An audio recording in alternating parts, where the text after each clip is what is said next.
Hi everyone! Today, we're tackling a super useful skill for anyone working with APIs or web services in Bash: how to pass variables into your curl commands. It's a common task, and knowing the right way makes your scripts powerful and dynamic. We'll cover several scenarios, making sure you can confidently use your shell variables within curl for URLs, headers, and even complex data payloads. Let's start simple. First, you define a variable in your Bash script, like my_URL equals https://api.example.com/data or user_ID equals 12345. To use this variable directly in your curl command, you simply reference it with a $sign, like curl $my_URL/$user_ID. Always remember to put your variables inside double quotes, like $my_URL. This prevents unexpected word splitting or globbing issues, especially if your variable contains spaces or special characters. It's a best practice for robustness and security. Next, consider sending dynamic data in HTTP headers. Maybe you have an API token stored in a variable. API_token equals your_secret_token. You can include this in your curl request using the H flag. Curl H authorization. Bearer $API_token $API_endpoint.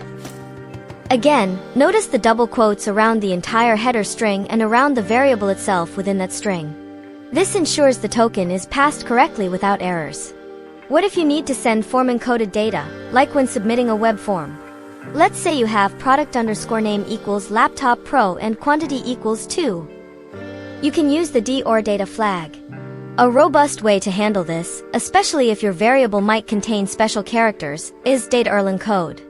For example, curl x post data_encode name equals $product_name data_encode quantity equals $quantity $API_endpoint/order. This automatically handles URL encoding for you, preventing issues with spaces or ampersands in your variable values, making your requests much more reliable. Now, for a common and slightly trickier scenario, sending JSON data with variables. Imagine you want to create a new user and have username equals john.doe and email equals john.doe@example.com. You'll typically use xpost, h content type, application/JSON, and the d flag. The trick here is carefully mixing single and double quotes. A common pattern is curl xpost h content type, application/JSON d, username, $username, email, $email, $API_endpoint/users. Let's break down that d part. We start with a single quote for the overall JSON string, then use, to temporarily exit the single quoted string, $username to insert our variable, double quoted for safety, and again to re-enter the single quoted string.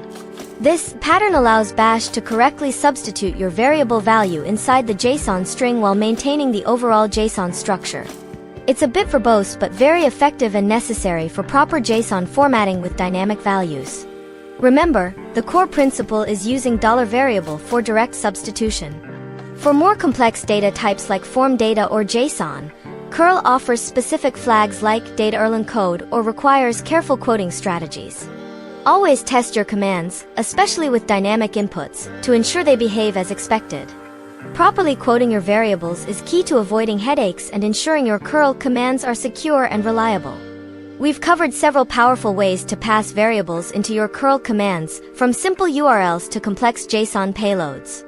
Mastering this skill will make your Bash scripts much more flexible and powerful when interacting with web services.